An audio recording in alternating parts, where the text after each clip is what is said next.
ছানার সন্দেশ যাদের পছন্দ এভাবে আপনারা ক্রিমি ছানার সন্দেশ বানিয়ে দিতে পারেন, তাহলে পরিবারের সবাই খুব পছন্দ করে খাবে। আমি প্রথমে ছানা রেডি করার জন্য এখানে আমি 3 টেবিল চামচ পরিমাণ ভিনেগার নিয়ে নিলাম। 2 কেজি দুধের আমি ছানা তৈরি করব, এই জন্য 3 টেবিল চামচ ভিনেগার দিয়ে তারপর 3 টেবিল চামচ পরিমাণ পানি দিয়েছি। দুধ এখানে আমি বলক আসার জন্য ওয়েট করছি। বলক আসার পরে আগুন কমিয়ে দিয়েছি। এখন আমি ভিনেগার আর পানির মিশ্রণটা আস্তে আস্তে দিয়ে দিচ্ছি। 2 কেজি দুধের জন্য এখানে আমি 3 টেবিল চামচ ভিনেগার এবং 3 টেবিল চামচ পানি দিয়েছি।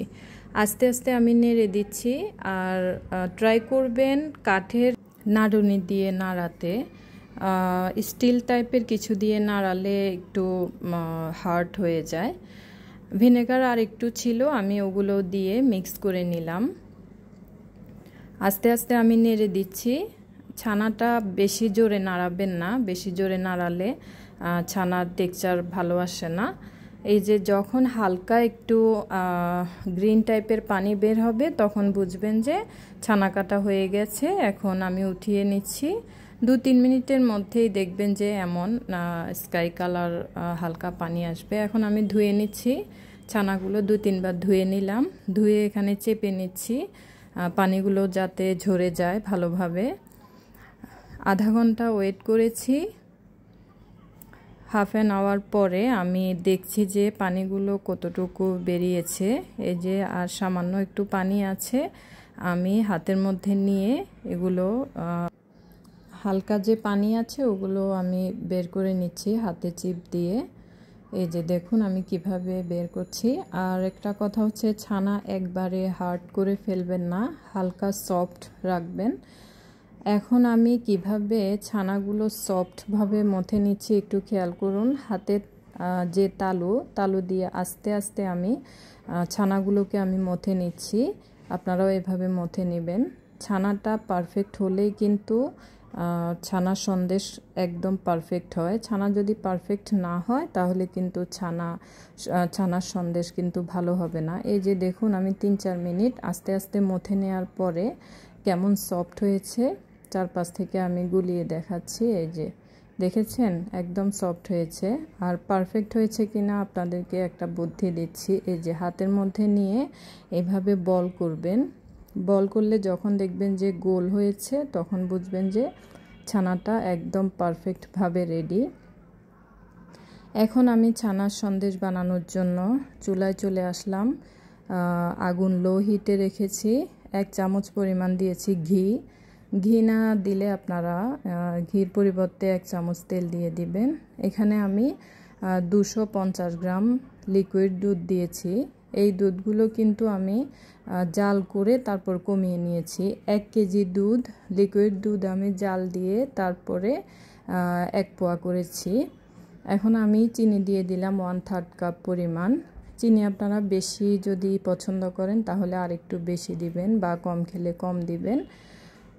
এখন আমি নেড়ে চেড়ে দিচ্ছি। চুলার আগুন কিন্তু আমি লো মিডিয়ামে রেখেছি। এখন ছানাগুলো দিয়ে দিচ্ছি।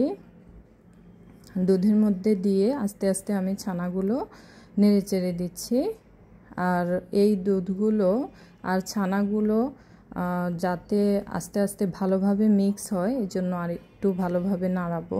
আর দুধ দিয়ে দিলাম, দুধের গুঁড়ো দিয়েছি 2 টেবিল চামচ পরিমাণ দিয়ে আমি আর একটু ভালোভাবে নেড়ে চেড়ে দিচ্ছি। দিয়ে তারপরে অপেক্ষা করব ছানার দুধগুলো শুকিয়ে আসার জন্য। এই তো পানিগুলো শুকিয়ে এসেছে, দুধগুলো ছানাও শুকিয়ে গেছে। ফ্রাই প্যান থেকে যখন দেখবেন যে উঠে উঠে আসছে আর লেগে যাচ্ছে না তখন বুঝবেন যে ছানার সন্দেশ হওয়ার জন্য রেডি। আমি এখন নামিয়ে ফেলবো যেহেতু পারফেক্টভাবে হয়ে গেছে। আর বেশিক্ষণ রাখলে কিন্তু শক্ত হয়ে যাবে, সফট থাকবে না। এই তো এখানে আমি ছানার সন্দেশগুলো নিয়ে নিব। এই প্লেটের মধ্যে আমি আগে তেল ব্রাশ করে রেখেছি। তেল ব্রাশ করে দেন হচ্ছে আমি ছানাগুলো একটা সাইজ করে নিচ্ছি, স্কোয়ার সাইজ করে। এখন আমি ফ্রিজে রেখে দিব 1 ঘন্টার জন্য। ফ্রিজে 1 ঘন্টা রেখে তারপরে আমি ছানার সন্দেশগুলো কেটে নিব। এই তো 1 ঘন্টা পরে চলে এলাম। 1 ঘন্টা পরে আমি ছানার সন্দেশগুলো কেটে নিচ্ছি। আপনারা চাইলে 1 ঘন্টার পরিবর্তে আরেকটু বেশি রাখতে পারেন। আমি 1 ঘন্টা রেখেছি। এখন আমি ছানার সন্দেশগুলো সাইজ করে কেটে নিচ্ছি। আপনারা যে কোনো শেপে কাটতে পারেন, তবে ছানার সন্দেশ এভাবে এই সাইজে কাটলে বেশি ভালো লাগে। দেখেছেন কত সুন্দর ক্রিমি কালার এসেছে। গুঁড়ো দুধ এবং হচ্ছে 2 কেজি ছানার মধ্যে 1 কেজি লিকুইড দুধ জাল করে 1 পোয়া করে তারপরে ছানাগুলো করাতে কত পারফেক্ট হয়েছে। এই তো কিশমিশ দিয়ে আমি সাজিয়ে নিলাম। ডেকোরেশন কেমন হয়েছে বলবেন। আর এই ছানার সন্দেশ কিন্তু খেতে ভীষণ ভীষণ মজা। ভালো লাগলে আপনারা অবশ্যই পাশে থাকবেন আমার, লাইক কমেন্ট শেয়ার করবেন। আল্লাহ হাফেজ, আসসালামু আলাইকুম।